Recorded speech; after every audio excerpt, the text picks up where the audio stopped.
నమస్కారం, welcome to I dream. ధర్మ మార్గం విత్ విజిత కార్యక్రమానికి స్వాగతం. ప్రస్తుతం మనతో పాటు ఉన్నారు ప్రముఖ ఆధ్యాత్మికవేత్త ముదిగొండ చంద్రశేఖర శర్మ గారు. ఇప్పుడు వారితో మాట్లాడి మనకున్న సందేహాలన్నింటినీ కూడా నివృత్తి చేసుకునే ప్రయత్నం చేద్దాం. నమస్కారం అండి. నమస్కారం అండి. ధన్యవాదాలు ముందుగా పిలవగానే ఎక్కువగా గ్యాప్ తీసుకోకుండా వచ్చినందుకు. తప్పకుండా మీరు అడగడం రాకపోవడం కూడానా. అయితే టాపిక్ ఏంటంటే, ఎలాగో మొదటిసారి మనం వీడియో చేయబోతున్నాం, కొంచెం అది కాన్సెప్ట్ కూడా పద్ధతిగా అలా ఉంటేనే బాగుంటుంది అనిపించింది. ఏంటి అంటే, ఆచారాలు వ్యవహారాలు అని చెప్పి మాట్లాడుతూ ఉంటాం మనం నిత్యము కూడా.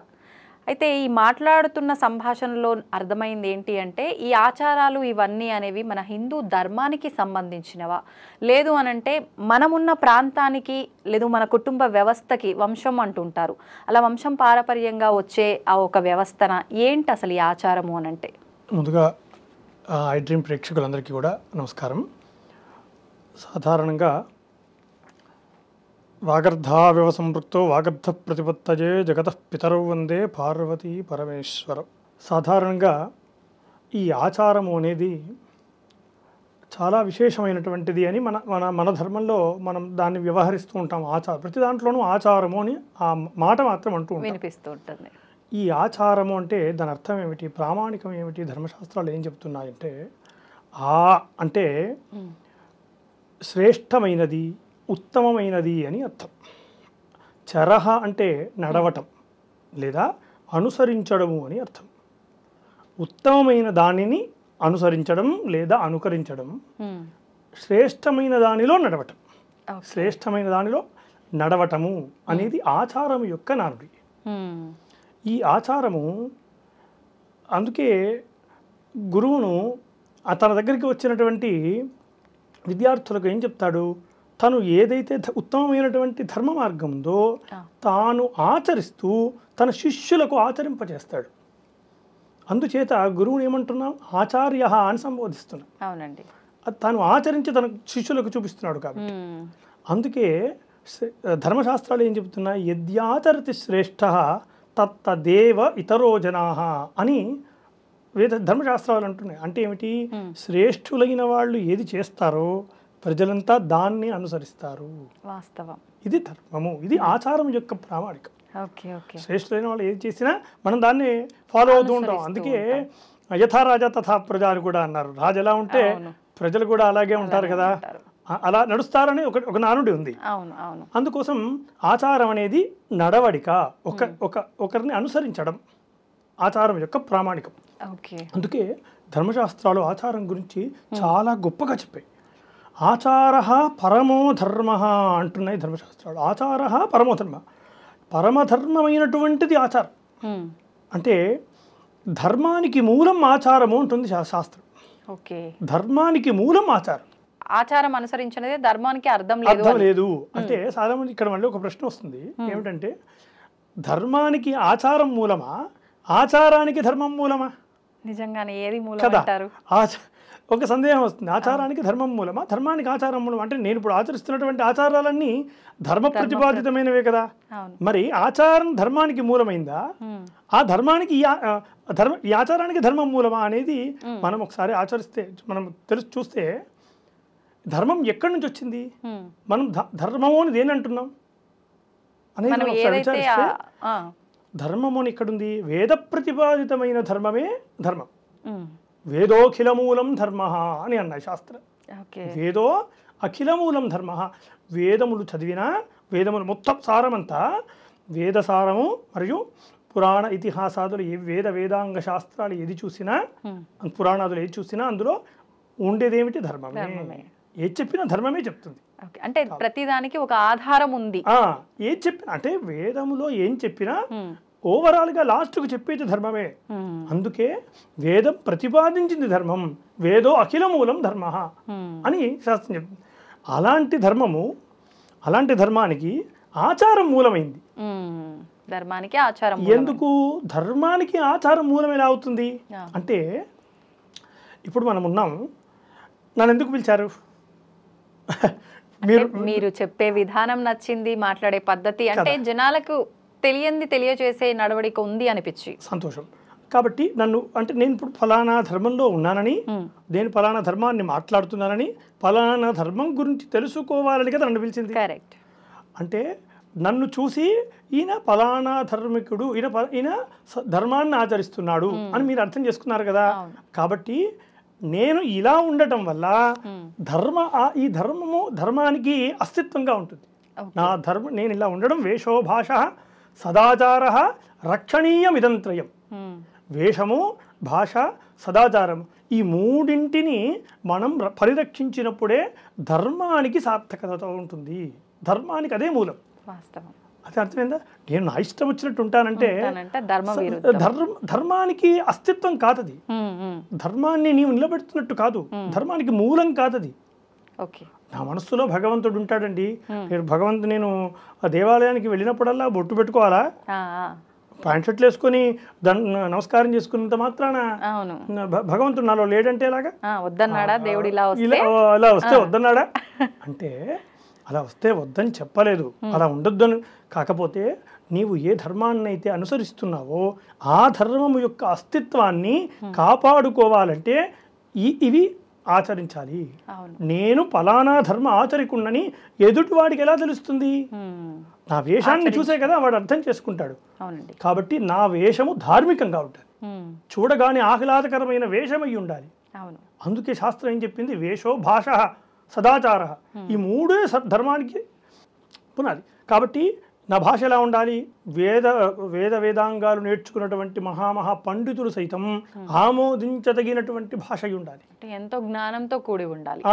నేను మాట్లాడాలంటే అంటే నేను ధర్మాన్ని ఆచరిస్తూ ఉంటే ఇవన్నీ నాకు ఉండాలి. అలా ఉన్నప్పుడు ఏమవుతుంది? నా కీర్తి పెరుగుతుంది, నాకు ఉత్తమమైనటువంటి స్థితి వస్తుంది, నా మూలమైనటువంటి ధర్మానికి అస్తిత్వం నిలబడుతుంది. ఫలానా ధర్మం అనే అస్తిత్వం నిలబడుతుంది. ఇతను సనాతన ధర్మ ఆచరికుడు. నా వేషాన్ని చూసి అలా అదే ఒక పాశ్చాత్యుడు వాడు నా పక్కన నిల్చున్నాడు అనుకోండి, అతన్ని ఏమంటారు?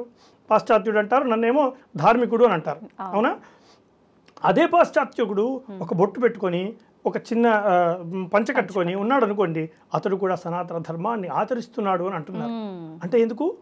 మన భాష, మన యొక్క ధర్మ వస్త్రధార అంటే మన యొక్క ఆచారాలు ఏవైతే ఉన్నాయో వాటిని అతను పాటిస్తున్నాడు, కనీసం అవలంబిస్తున్నప్పుడు సనాతన ధర్మ ఆచరికుడని అంటున్నారు. అర్థమైంది? కాబట్టి ఆచారాలు ధర్మానికి మూలమయ్యాయి. ధర్మం సమస్తమైనటువంటి వేదములకు మూలమైంది. అలాంటి ధర్మమునకు ఆచారం మూలం. కాబట్టి ఆచారాన్ని ఆచరించడం, ఖచ్చితంగా విజ్ఞులైనటువంటి వారి చేత ఆచారాన్ని ఆచరించడం, వాళ్ళ గురించి తెలుసుకొని ఆచారం ఎలా ఉంటుంది, ఏ విధంగా ఆచరించాలి. అందుకే ధర్మశాస్త్రాలు ఆచారం గురించి చాలా గొప్పగా చెప్పాయి. వేదస్మృతి సదాచార స్వస్య చ ప్రియదర్శన ఏతచ్చతుర్విధం జ్ఞేయం సాక్షాత్ ధర్మస్య లక్షణం అంటున్నాయి. అంటే ధర్మము ఎలా ఉంటుందయ్యా అని పెద్దవాళ్ళు అడిగితే ధర్మశాస్త్రజ్ఞులు చెప్పినటువంటి మాట ఏమిటి అంటే, వేద ప్రతిపాదితమైన కర్మములు, స్మృతి ప్రతిపాదితమైన ఆచారాలు. అంటే స్మృతి ఏవైతే ఏ విధమైనటువంటి ఆచారాలు చెప్పిందో ఆ ఆచారాలు ఆచరించడం. రెండవది వేదస్మృతి సదాచార, మంచి ఆచారాలు, నేను ఆచరిస్తున్నటువంటి పూజలు, పునస్కారాలు, ధార్మికమైన వ్యవస్థ, నేను ఉండేటువంటి తీరు, ఇదంతా కూడా సదాచారం కిందికి వస్తుంది. స్వస్యచ అంటే నా మనస్సు కూడా ఆహ్లాదకరమైనటువంటి మనస్సు, నేను ఇష్టపడేటువంటి దైవం, ఇవన్నీ కూడా నా భావనలు, నా యొక్క అంతర్లీనమైనటువంటి భావనలు ఏమంటారు? ఈ నాలుగు కూడా ఎలా ఉండాలి?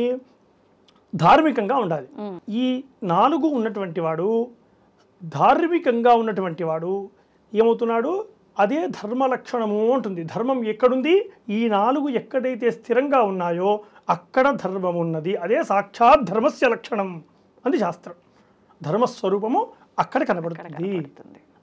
అంధానుకరమణ్యేషాం అకీర్తి కరముచ్యతే. లేదు, ఇలా కాదు, నాకు ఇష్టం వచ్చినట్టుగా నేను ఉంటాను, నా ఇష్టం వచ్చినట్టుగా నేను ప్రవర్తిస్తాను, నా ఇష్టం వచ్చినటువంటి అనుకరణ చేస్తాను, ఏది నచ్చుద్ది ఆ అనుకరణ చేస్తాను అంటే నీది కాందాని నీవు అంధానుకరమణ్యేషాం, కళ్ళు గుడ్డిగా మూసుకొని పోయి పక్కవాడి దాన్ని అనుసరిస్తే అకీర్తి కరముచ్యతే. నీ కీర్తి పోవడమే కాకుండా పాపం కూడా చుట్టుకుంటుంది. అకీర్తికరముచ్యతే, అకీర్తి కలుగుతుందని ధర్మశాస్త్రాలు పేర్కొన్నాయి. అందుకోసం ఆచరణాత్మకమైన చర్యలు చేయటం ధర్మానికి మూలమవుతున్నాయి. నా ధర్మాన్ని అస్తిత్వం కాపాడుకోవాలంటే ఆచారాలను ఆచరించాలి.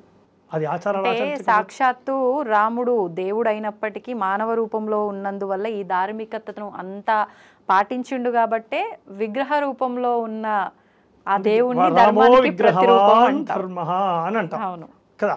ధర్మస్వరూపుడై రాముడు ఉన్నాడు కాబట్టి రాముడంతటి వాడే ఆచారాలు ఆచరించారు. అవును, రాముడంతటి వాడు విస్మరించాడు అన్నింటినీ? లేదు కదా. తన యొక్క తనకి ఏ ధర్మాలైతే ఆపాదించారో ఆ ధర్మాలన్నింటినీ ఆచారాలన్నింటినీ పాటించాడు. ఆయనే కదా ఆ మార్గదర్శి. అందుచేత ఆచారాలను పాటించడం ఉత్తమం. ఆచారం యొక్క నానుడు ఇది. అసలు ఆచారం అంటున్నాము, అనుసరించాలి, పాటించాలి అంటున్నాం. ఎన్ని రకాల ఆచారాలు ఉన్నాయి మన హిందూ ధర్మంలో? మంచి ప్రశ్న. ఇది చాలామందికి తెలియాల్సినటువంటి అంశం. మన భారత భూమిలో, భరతఖండంలో అనేక రకాల ఆచారాలు ఉన్నాయి. అంటే ఆచారం అంటే ఏమిటి? మార్గము అని కూడా చెప్పుకోవచ్చు. ఇందాక చెప్పాను కదా, ఉత్తమమైనటువంటి మార్గము అని అర్థం. ఈ ఉత్తమమైనటువంటి మార్గాలు అనేక రకాలుగా ఉన్నాయి. అంటే మన వైపు వస్తే వేదాన్ని మాత్రమే అధ్యయనం చేస్తూ, వేద సేవన చేస్తూ, వేద పోషణ చేస్తూ, వేదాన్ని పరిరక్షిస్తూ ఉండేటువంటి వాళ్ళని వేదాచారమని, శైవులు అని ఉంటారు, వీరశైవులు, శుద్ధ శైవులు, కాశ్మీర శైవులు అని కాశ్మీరంలో ఉండేవారు. కాశ్మీర శైవులు, కాపాలికులు, నాయికా సాధకులు, అఘోరీలు, వీళ్ళందరూ ఆచరించేటువంటి ఈ ఆచారం ఏదైతే ఉందో దీన్ని శైవాచారము అని అంటారు. శుద్ధ శైవులు, లింగాయతులు అని అంటారు కదా. వీళ్ళందరూ ఆచరించేటువంటి ఆచారాలను శైవాచారము అని. వైష్ణవులు ఉన్నారు కదా, వైష్ణవులు, వైఖానసులు లేదా ఇత్యాది వైష్ణవ సంప్రదాయాన్ని ఆచరించే వాళ్ళందరిది వైష్ణవాచారం అని. ఇది ఇట్లాగా ఒక్కొక్క రకమైన ఆచారాలు ఉన్నాయి. మరి భృత్యాచారమని, సమయాచారమని, వామాచారమని, కౌలాచారమని, సిద్ధాంతాచారమని, చీని, మహాచీని, శంబరాచారమని, ఇలా అనేక రకాల ఆచారాలు ఉన్నాయి. మనము ప్రస్తుతం మనం ఇప్పుడు ఆచరిస్తున్నటువంటి ఆచారాన్ని దక్షిణాచారము అని అంటారు. సాధారణంగా ఇప్పుడు హిందువులంతా ఒక్కటే, మన హిందూ ధర్మము అందరినీ ఏకత్రాటి పైన నిలబెట్టడమే మన హిందూ ధర్మం గొప్పతనం అంటాము. మరి ఇన్ని ఆచారాలు ఎందుకు? అంటే ఒక ఆచారం ఉండి దాంట్లోనే అందరము ఇమిడీకృతమై ఉండొచ్చు కదా, ఎందుకని ఇన్ని ఆచారాలు? మంచి ప్రశ్న. ఇప్పుడు మీరు వైజాగ్కి వెళ్ళాలనుకోండి, ఎలా వెళ్తారు మీరు? ట్రైన్లోనో, బస్లోనో, ఫ్లైట్లోనో, ఏదో ఒక మార్గం అయితే ఎంచుకుంటాం. ఎందుకు అన్ని మార్గాలు? అందరూ ఒకే మార్గం వెళ్ళొచ్చు కదా. అంటే ఎవరికి ఏది సౌకర్యంగా ఉంటుందో అది ఎంచుకుంటారు. కాబట్టి ఎవరికి ఏది సౌకర్యత ఉంటుందో వారి సామర్థ్యాన్ని బట్టి ఆయా మార్గాలు నిర్మితమయ్యాయి. రోడ్డు మీద వెళ్ళే వాళ్ళు వైజాగ్కి రోడ్డు మీద కూడా పలు రకాలుగా, పలు తీర్లుగా వెళ్తారు. వాహనాల్లో వెళ్ళేవాడు ఒక రకంగా వెళ్తాడు, ఇంకా జట్టు వాహనాలు ఉంటాయి కదా, అట్లాంటి దాంట్లో వెళ్ళేవాడు ఇంకో రకంగా వెళ్తాడు, నడకతో వెళ్ళేవాడు మరికొంత స్లోగా వెళ్తాడు, బస్సులో ఇట్లా ఒక్కొక్క రకాలు ఒక రకంగా ఉంటుంది. ఓడలో వెళ్ళేవాడికి ఇంకో రకంగా ఉంటుంది, విమానంలో వెళ్ళేవాడికి ఒక రకం. అంటే గమ్యం ఒకటే, అంతే. అనేకమైన మార్గాలు వేరు. ఇది కూడా అంతే. ఏదైతే గమ్యం ఉందో గమ్యం ఒక్కటే. అనేక మంది మహర్షులు ఈ మార్గాలను వేసి ఈ మార్గాల్లో వాళ్ళు ఆ గమ్యానికి చేరుకొని ఈ మార్గాలను మీరు అన్వేషించండి, ఈ మార్గాల్లో వెళ్ళిన వారికి మోక్ష పదాలు ఉన్నాయి అని కొన్ని వందల రహదారులు వేశారు. ఇవి ఒక రహదారులు అని చెప్పుకోవాలి. ఈ ఆచారాలు ఏమిటి? ఒక వందల రహదారులు గమ్యానికి. అంటే ఒకటే మార్గం ఉంటే అది ఒకరికి క్లిష్టంగా ఉండవచ్చు, ఒకరికి సులువుగా ఉండవచ్చు. అలా కాకుండా ఎవరి సామర్థ్యాన్ని బట్టి ఎవరు ఏ విధంగా వెళ్ళగలుగుతారో ఆయా మార్గాలకు అనుగుణంగా ధర్మశాస్త్రం గమ్యాన్ని చేరుకునేటువంటి విశేషాలను చెప్పింది. ఎవరికి, ప్రతి ఒక్కరికి కూడా, ప్రతి ఒక్కరికి. సామాన్య చండాలుడి పైన కూడా సూర్యుడు ప్రకాశిస్తాడు, అంతే కదా. సూర్యుడు ప్రకాశం అందరిపైన ఉంటుంది, అందరిపైన. కాబట్టి అందరికీ మోక్ష మార్గం, అందరికీ గమ్యాన్ని చేరుకునేటువంటి సులభమైన మార్గాలు అందరికీ వేశారు. అలాంటి ఆచారాల్లో మనది దక్షిణాచారము అంటాం. మనది మంత్ర విధానంగా ప్రసిద్ధి చెందింది. మంత్రముతో ముందుగా సదాచారం అంటే ఏమిటి? పూజలు చేసుకోవటం, ఉదయాన్నే లేవటం, ఉదయం లేచిన దగ్గర నుండి మరలా పడుకునేంత వరకు ప్రతిదానికి ప్రామాణికం ఉంది. దంతధావనానికి కూడా ప్రామాణికాలు ఉన్నాయి, స్నానం చేసేదానికి కూడా ప్రామాణికాలు ఉన్నాయి. ఎలాంటి వస్త్రాలు వేసుకోవాలి, ఎలాంటి బొట్టు పెట్టుకోవాలి, బొట్టుకు కూడా ఏ విధమైనటువంటి మంత్రాలు చేసుకోవాలి, ఈ షోడశ కర్మలు పుట్టినప్పటి నుండి జాతకర్మ నుండి అంత్యేష్టి వరకు ఈ 16 కర్మలు ఏవైతే ఉన్నాయో ఇవన్నీ కర్మలు మనం ఆచరిస్తున్నటువంటి విధానాలు, అర్చనా విధులు, హోమ యజ్ఞ ఉత్సవాదులు, ఇట్లాంటి కార్యక్రమాలు ఏవైతే మనం చేస్తున్నామో ఇదంతా కూడా దక్షిణాచారము, సదాచారము. దీన్నే సదాచారం. దంతధావనం దగ్గర నుంచి కూడా అదొక ఆచారమే. ప్రతి ఒక్కటి దంతధావనం నిద్ర లేచిన దగ్గర నుండి, నిద్ర లేవక ముందు నుండి కూడా, నిద్ర లేస్తున్నామని అంటే కూడా సంకల్పం చెప్పు, అంటే నామస్మరణ చేసుకోమని, చూడగానే కరాక్టే వసతే లక్ష్మి అని మనం అరచేతిని చూసుకొని ఇట్లాంటి, అంటే ప్రతి ఒక్క దానికి మనం చేస్తున్న ప్రతి పనికి కూడా ఒక ప్రామాణికత ఉంది. ఇది మనం చేసామంటూ కాదు, సదాచారంలో ప్రతిదానికి ఒక ప్రామాణిక ఉంది. ఆ ప్రామాణికానికి అనుగుణంగా ఈ మంత్ర విధానంతో ప్రసిద్ధి చెందింది దక్షిణాచారము. మనం ఆచరిస్తున్న ఆచారము మంత్ర విధానంగా ప్రసిద్ధి చెందింది. తంత్రానికి ప్రాధాన్యత లేకుండా మంత్ర విధానంతో ప్రసిద్ధి చెందింది. అందులో వామాచారం అని ఇంకొక ఆచారం ఉంటుంది. ఈ వామాచారం ఏమిటి? తంత్ర విధానంగా ప్రసిద్ధి చెందింది. వామాచారం తంత్ర విధానంగా ప్రసిద్ధి చెందితే ఇది మంత్ర విధానం. రెండవది ఇంకా ఈ వామాచారంలో ఇంకోటి అంటారు రహస్యాచారము అంటారు. వామాచారాన్ని గుప్తమైనటువంటి ఆచారం, చాలా గుప్తమైన, హైడెన్ అండ్ అది గుప్తమైనటువంటి ఆచారము వామాచారం. అది ఎవరు ఆచరిస్తారు అలా అంటే గుప్తంగా? గుప్తాచారం ఉన్నారు, వామాచారాన్ని ఆచరించే వాళ్ళు చాలా మంది ఉన్నారు. అది రహస్యపూర్వకంగా ఆచరించేటువంటిది అని అర్థం. అంటే నలుగురికి తెలిసేటట్టుగా ఉండకూడదు, దాంట్లో చేసేవన్నీ ఉండకూడదు. కౌళాచారాలు ఉన్నాయి, కౌళాచారము, సమయాచారాలు అని 2 ఆచారాలు ఉన్నాయి. ఈ 2 ఆచారాలు అది ఒక PhD లెవెల్ స్థాయి అని చెప్పుకోవచ్చు. మనం ఇప్పుడు 1st క్లాస్ నుంచి 5th క్లాస్ వరకు చదువుకుంటున్నటువంటి స్టూడెంట్స్ అనుకోండి, ఇప్పుడు మనం ఆచరిస్తున్నటువంటి ఆచారాలన్నీ కూడా కౌళ సమయాచారాలు PhD స్థాయి. ఒక 5వ తరగతి వాడు ఒక PhD పరిశోధకుడు పక్కన కూర్చుంటే ఏ స్థితి ఉంటుంది? కాబట్టి ఆ స్థితి కౌళాచార సమయాచారాలకు, మనం ఆచరిస్తున్నటువంటి ఆచారాలకు ఉంటుంది. అంత గొప్పదైనటువంటి ఆచారాలు. మనం ఇవి ఆచరించడానికే చాలా నియమాలు కఠినంగా ఉంది అనుకుంటున్నాం కదండి. అందుకే లలితా సహస్రనామంలో కులోత్తీర్ణాభగారాధ్య మాయా మధుమతి మహి అని లలితా సహస్రనామ స్తోత్రంలో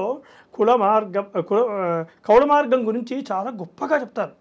సమయాచార తత్పర అని అమ్మవారిని సమయాచార తత్పర అంటే ఈ సదాచారములో అన్ని ధర్మాలను ఒక్కొక్క మెట్టుగా ఆచరిస్తూ ఇన్ని PhD స్థాయి వరకు చదువుకొని ఆ స్థాయికి వచ్చి, అంటే జ్ఞానం, పరిపూర్ణమైనటువంటి జ్ఞానాన్ని పొంది, ఏ జ్ఞానాన్ని అన్వేషించాలో తెలుసుకొని, జ్ఞానాన్ని పొంది కాదు, ఏ జ్ఞానాన్ని అన్వేషించాలో ఒక గురుముఖత మనం చేస్తున్నటువంటి ఆచారాలుగా తెలుసుకొని, ఆ తర్వాత ఈ కౌళాచారము కానీ ఈ సమయాచారంలో గమ్యాన్ని చేరుకోవటం, అది ఉత్తమమైనటువంటి మార్గము అని కౌళ సమయాచారాలు అక్కడి దాకా వెళ్ళిన వాడికి తెలుస్తాయి.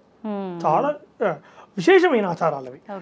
ఈ వామాచారం అనేది గుప్తమైనటువంటి ఆచారాలు, ఎవరైనా ఆచరించవచ్చు వామాచారం, కానీ అది చాలా గుప్తమైనటువంటిది, రహస్యమైన ఆచారాల్లో వామాచారం ఒకటి. అంటే ఈ వామాచారం ఒకటే ఎవరైనా ఆచరించవచ్చా? ఇప్పుడు మనం దక్షిణాచారంలో ఉన్నామన్నారు, మనము ఇందులో ఉండి కౌలాచారానికి సంబంధించిన విధానాలు, వామాచారానికి సంబంధించిన విధానాలు ఆచరించవచ్చా?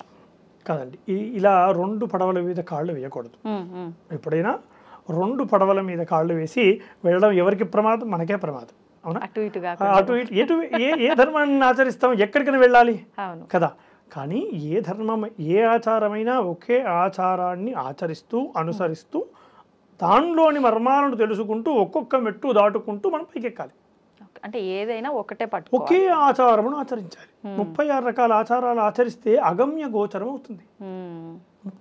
అన్ని రకాలుగా ఆచారాలు ఆచరించకూడదు.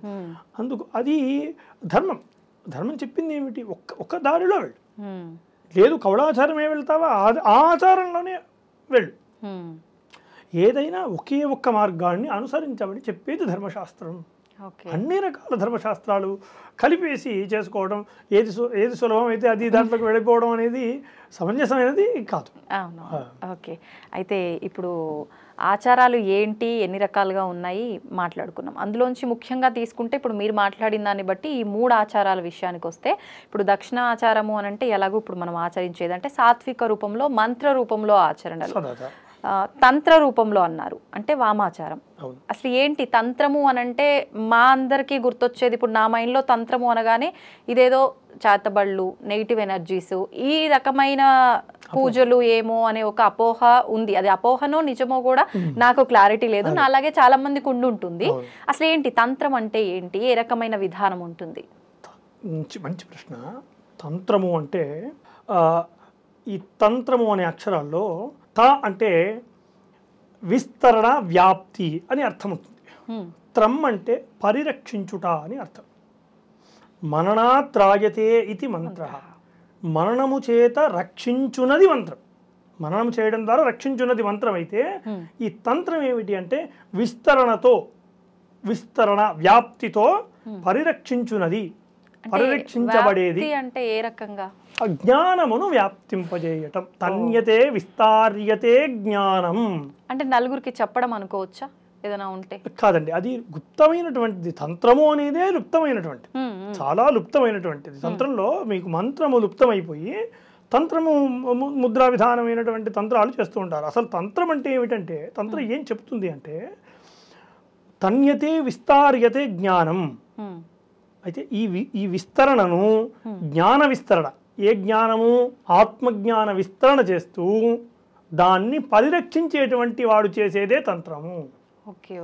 జ్ఞాన విస్తరణ సాధారణమైన విస్తరణ కాదు, జ్ఞానాన్ని విస్తరింపజేయడం. ఆత్మజ్ఞానం ఏదైతే గూఢమైన జ్ఞానం ఉందో, ఏదైతే సచ్చిదానంద జ్ఞానం ఉన్నదో ఆ జ్ఞానమును విస్తరిస్తూ విస్తరించినటువంటి జ్ఞానమును త్రాయతే,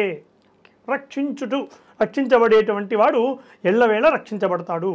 అందుకోసం తనోతి విపులన్నర్థన్ తత్వమంత్ర సమన్వితాన్ త్రాణంచ కురుతే యస్మాత్ తంత్రమిత్యభిధీయతే అంటారు. అంటే తత్వశాస్త్రములు, తత్వజ్ఞానములు ఏదైతే ఉన్నాయో ఆ జ్ఞానమును పరిరక్షిస్తూ ఆ జ్ఞానమును ఎవరైతే రక్షిస్తారో వాళ్ళు గమ్యాన్ని చేరుకుంటారు. అది అందుకని ఈ తంత్రములోని విశేషం. ఇది లుప్తమై ఉన్నది, అంత గొప్పదైనటువంటిది తంత్రం. ఇప్పుడు ఈ తంత్ర రూపంలో పూజలు, ఈ తంత్ర విధానం అనగానే అందరికీ గుర్తొచ్చేది, ఈ మధ్యకాలంలో ఎక్కువగా మనకు వినిపించేది వామాచార పూజలు. వామాచార పూజలు అనగానే అంటే మనకు బాగా రౌద్రంగా ఉండే అమ్మవార్లకి మాత్రమే పూజిస్తారు. మనం ఏదైతే సాత్విక రూపంలో ఆచరిస్తున్నామో దేవుళ్ళు దేవతలు, వీళ్ళకి అక్కడ పూజలు జరగవు. ఒకవేళ జరిగినా అక్కడ మనలాగా సాత్వికంగా ఉండదు. ఖచ్చితంగా పంచమకార పూజలు చేయాల్సిందే, ఖచ్చితంగా కొన్ని రకాల బలులు ఇవ్వాల్సిందే, మద్యం మాంసం ఇవన్నీ అని చెప్పి ఇప్పుడు వింటున్నాం. ఇప్పుడు చిన్న పిల్లాడు ఎవరన్నా యూట్యూబ్ చూసే పిల్లోని పిలిచి అడిగినా కూడా వామాచార పూజలు అనగానే మాంసం పెడతారంట, పచ్చి మాంసం అయినా నివేదన చేస్తారు, వండిందైనా సరే ఏకంగా మద్యం బాటిల్సే పెట్టేస్తారు అని చెప్పేస్తారు. అంటే నిజంగా శాస్త్రం ఇవన్నీ చేయమని చెప్పిందా వామాచార పూజలకి? ఇప్పుడు జరుగుతున్నదంతా శాస్త్ర ప్రకారమే జరుగుతుందా, విరుద్ధంగా జరుగుతుందా? మంచిగా చాలా అద్భుతమైన ప్రశ్న అడిగారు. ఈ వామాచారం అనేటువంటిది ఇందాక చెప్పుకున్నట్టుగా వామము అంటే చాలామంది ఏమంటారు వామ భాగము, ఎడమ భాగము. అంటే ఈ కుడి చేతి చేసేటువంటి సవ్య పనులు అయితే ఎడమ చేతులు చేసేది అపసవ్య పనులు అని చెప్తూ ఉంటారు. ముమ్మాటికి తప్పు అంటే ఏమిటి మరి? నిజమేమిటి అంటే, వాస్తవం ఏమిటి అంటే వామము అంటే శుభము అని అర్థం. వామము అంటే శుభము, శుభాచారము. వామము అంటే గుప్తము, కనబడుతున్నటువంటి పదార్థంతో కనబడుతున్నటువంటి విషయం కాకుండా గూఢార్థాలతో అన్వేషించమని చెప్పేదే వామాచారం. విశేషమైన జ్ఞానం ఉండాలి, అందుకే దాన్ని రహస్యాచారము అన్నారు. వామము అంటే రహస్యము అని అర్థం కూడా ఉంది. వామో మార్గో పరమగహన యోగినామప్యగమ్యం. పరమగహనమ వామో మార్గం అంటే వామ మార్గం అనేది పరమగూఢమైనటువంటిది. గహనము అంటే గూఢం, అంధకారంతో ఉండేది. దాన్ని ఎట్లా అంటే యోగులకు సైతం, పరమ యోగులకు సైతం అగమ్య గోచరమే అంటే చేరుకోలేనటువంటి స్థలమే వామాచారం. అంటే అంత ఆశామాషి అయ్యేటువంటి వ్యవహారం కాదు. కానీ ప్రతి ఒక్కరూ, ప్రస్తుతం నేను కూడా చూస్తున్నాను చాలా రోజులుగా, వామాచారం అనేసరికి ఒక రకమైన తంత్ర విధాన పూజలు, మీరు చెప్పినట్టుగా పంచమకారాలు, వీటి గురించి సవిస్తరంగా వివరిస్తాను. కాకపోతే ఈ వామాచారంపై ఉన్న అపోహలన్నీ చాలా అపోహలే నేను చెప్పాలి. ఇప్పుడు జరుగుతున్నవన్నీ కూడా తంత్రశాస్త్ర విరుద్ధాలు. అంటే ఇప్పుడు ఏదైనా ఒక మార్గం ఉందనుకోండి, ఇప్పుడు ఇందాక మనం చెప్పినట్టుగా అనేక మార్గాలు మహర్షులు వేశారు, ఆచారాలు అంటూ మార్గాలు వేశారు. వేసినటువంటి ఆ ఇంజనీర్ ఎవరైతే మహర్షి ఉన్నారో ఆయన ఒక ప్రామాణికాన్ని రాశారు.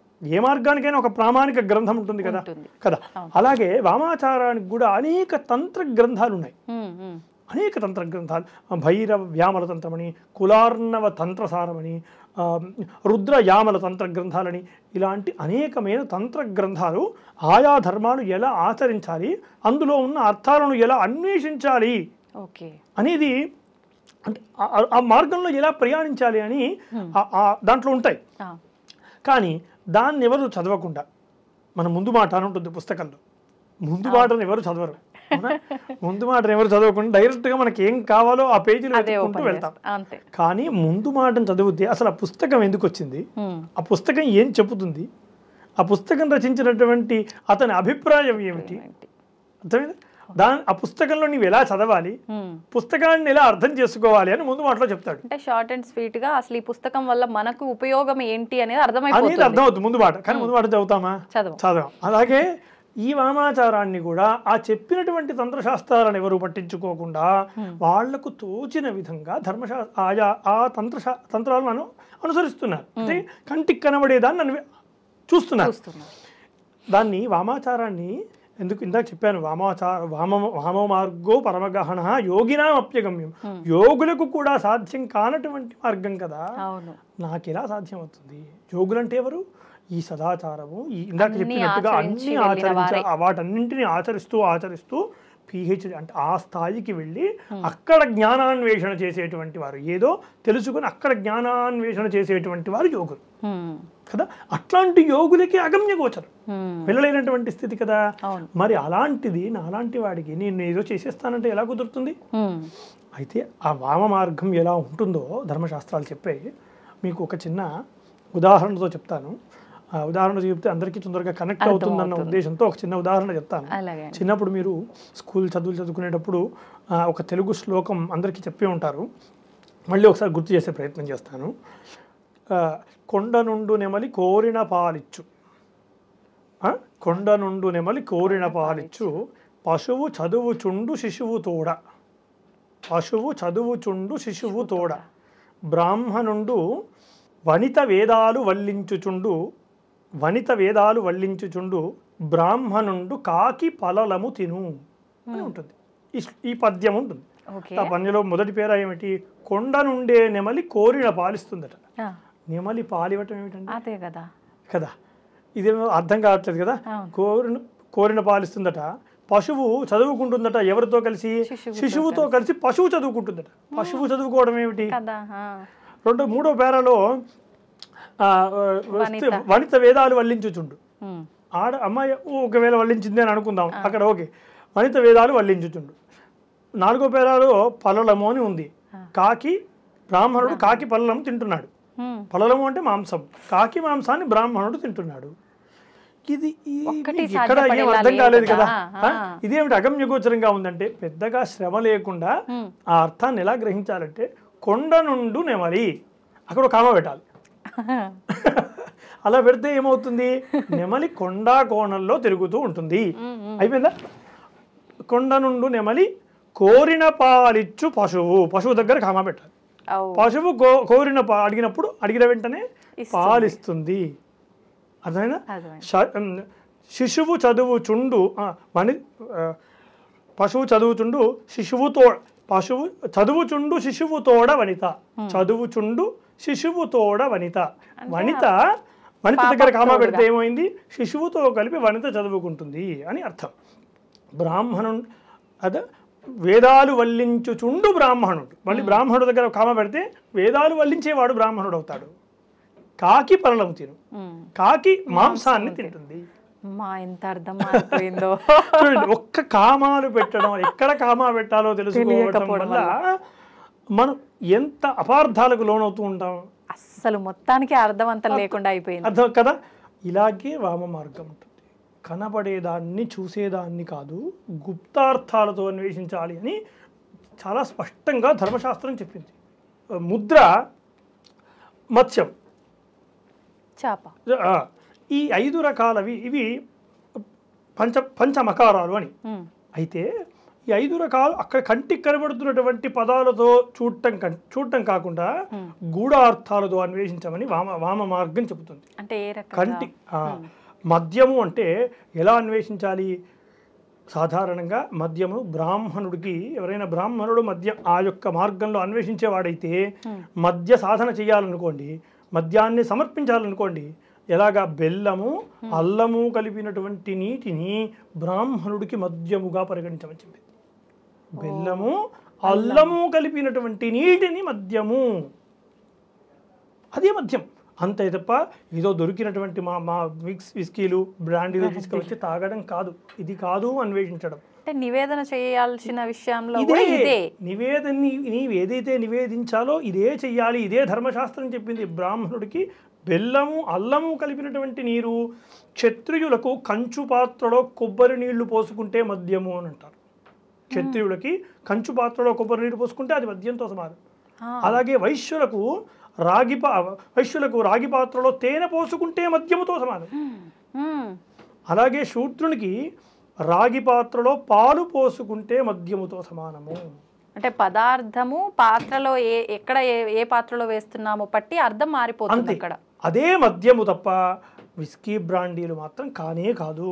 మనం చూస్తున్నటువంటి ఈ మద్యము మాత్రం, మనం ఏదైతే వ్యవహారంలో మనం మద్యం అంటున్నామో, వామాచారములో మద్యం గురించి ఏం చెప్పింది అనేది ఇది. వామాచారంలో చెప్పినటువంటి మద్యం ఇది. దానికి ఉన్న పేరును తీసుకువచ్చి ప్రస్తుత లౌకికంలో ఉన్నటువంటి మద్యాలకు ఆపాదించి ఈ మద్యమే పెట్టమన్నారేమో అనుకొని ఇవి తీసుకొని వెళ్ళి హోమాల్లో పోయడం, ఇవి తీసుకొని ఇంకెక్కడో చేసుకోవటం, ఈ మార్గంలో అన్వేషించే వాళ్ళు ఇది తాగుడు ఒక కర్మగా పెట్టుకోవడం అనేది అది ధర్మ విరుద్ధము, వామాచారం యొక్క విరుద్ధం. ఇప్పుడు ఒక చిన్న డౌట్ అండి, మీరు చెప్పిన వివరణను బట్టి ఇప్పుడు మీరు బెల్లము అల్లము కలిపింది అది మద్యము, నివేదన చేయాల్సింది కూడా అదే అన్నారు, ఫుల్ క్లారిటీ. కానీ ఆలయంలో కూడా భగవంతుడి దగ్గర మద్యము అన్న విషయంలో మీరు చెప్పినట్టుగా ఇది నివేదన చేయకుండా డైరెక్ట్గా అవి చేస్తున్నారు. అవి ముమ్మాటికి తప్పండి, అదే చెప్తున్నాను. అవి ఆ యొక్క ఏదైతే కంటికి కనబడుతుందో అది మనం చెప్పినటువంటి పదాన్ని తీసుకువచ్చి ఇప్పుడు లౌకిక భాషలో ఉన్న పదానికి ఆపాదించడం వల్ల ఇప్పుడు మద్యం అంటే మనకేమి ఇవే కదా, ఆల్కహాలే కదా, అవి తీసుకుని వచ్చిన నివేదన చేస్తున్నారు. కానీ ఆ మద్యం గురించి చెప్పలేదు. కానీ ఇప్పుడు ఒక ఆలయాన్ని వాళ్ళు ఒక వ్యవస్థాపకులుగా ఉన్నారు అక్కడ అంటే వాళ్ళు ఖచ్చితంగా ఎంతో కొంత శాస్త్రాలు వేదాలు చదివి ఉన్నవారే, జ్ఞానం ఉన్నవారే అయ్యి ఉంటారు. లేదు వాళ్ళు అలాంటి వారి సలహాలు సహాయమైన తీసుకుంటారు. ఇంత పొరపాటు ఎలా జరుగుతుంది అని దాన్ని అర్థం చేసుకోలేకపోవటం. ఓకే, రామ మార్గాన్ని సరైన దిశలో అర్థం చేసుకోలేకపోవటం. వామమార్గ అది చెప్తున్నాను కదా, యోగులకే అగమ్య గోచరం అనేటువంటి అంత గూఢమైనటువంటి రహస్యమైనటువంటి మార్గం అయితే సాధారణమైన మానవులకు ఎలా సిద్ధిస్తుంది? ఎవరు పడితే వారు వచ్చేసి చేసేసుకొని అలా వెళ్తారు కదా. కాకపోతే అందుకోసమే వామ మార్గం అంత గుప్తమైనటువంటి మార్గంగా ఉంది. అందుకోసం ఈ నియమాలు పెట్టింది. ఇప్పుడు మీరు వివరించిన దాన్ని బట్టి మద్యము అనంటే ఓకే, అదొక మంచి వివరణ అయితే వచ్చింది.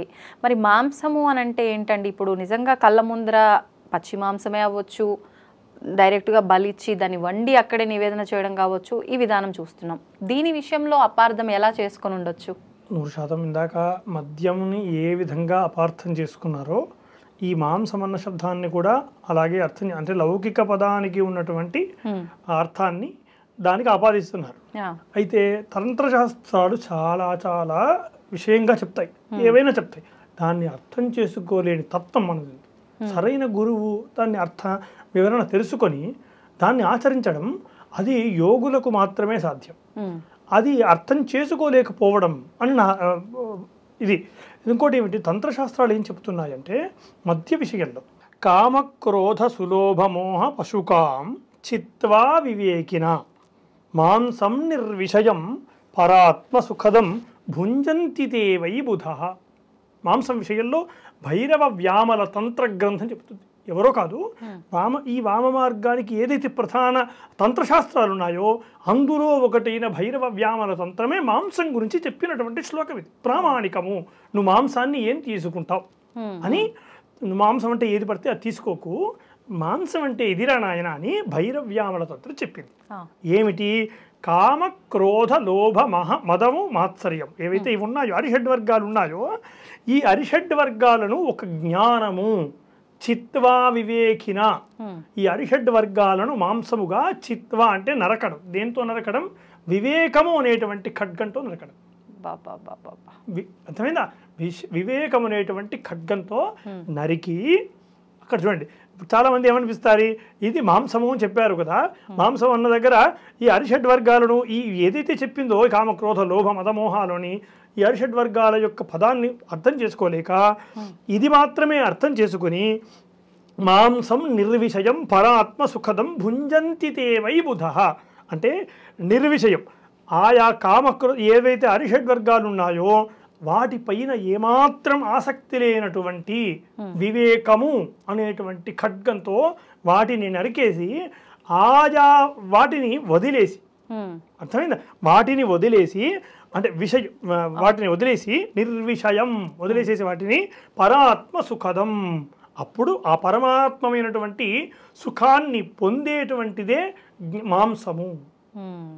పరాత్మ సుఖదం ఏదైతే నువ్వు ఈ ఆరిటిని వదిలేస్తావో ఆ వదిలేసిన తర్వాత నీకు వచ్చేటువంటి ఆ ఉత్తమమైనటువంటి స్థితి ఏదైతే ఉందో అదే మాంసంరా.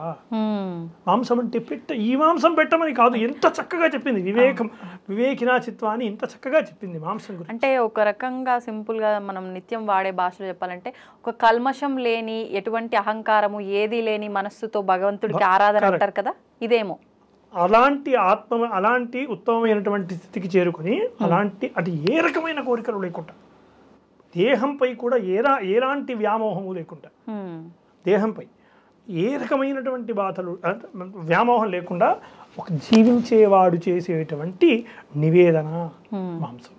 అలాంటి వాడు ఆత్మజ్ఞానాన్ని అన్వేషించడంలో చేసేటువంటి నివేదన అని అన్నారు తప్ప మాంసం అంటే ఏదో ఓ పశువుల్ని తీసుకుని వచ్చి నరకడం కాదు, అది మాంసం కాదు. మాంసానికి ఇంత చక్కగా శాస్త్రం చెప్పింది, మాంసానికి ఇంత చక్కగా ఆయా ధర్మశాస్త్రాలు చెప్పాయి, తంత్రశాస్త్రాలు చెప్పినవి. ఇవేవో నా నోటికి వచ్చినటువంటి నేను చెప్తున్నది కాదు, సాక్షాత్తు ఆ తంత్రశాస్త్రాలు చెప్పినటువంటి విధానాలు. దీన్ని అన్వేషించకుండా ఈ పదాన్ని చూసుకొని అన్వేషించడం మూర్ఖం.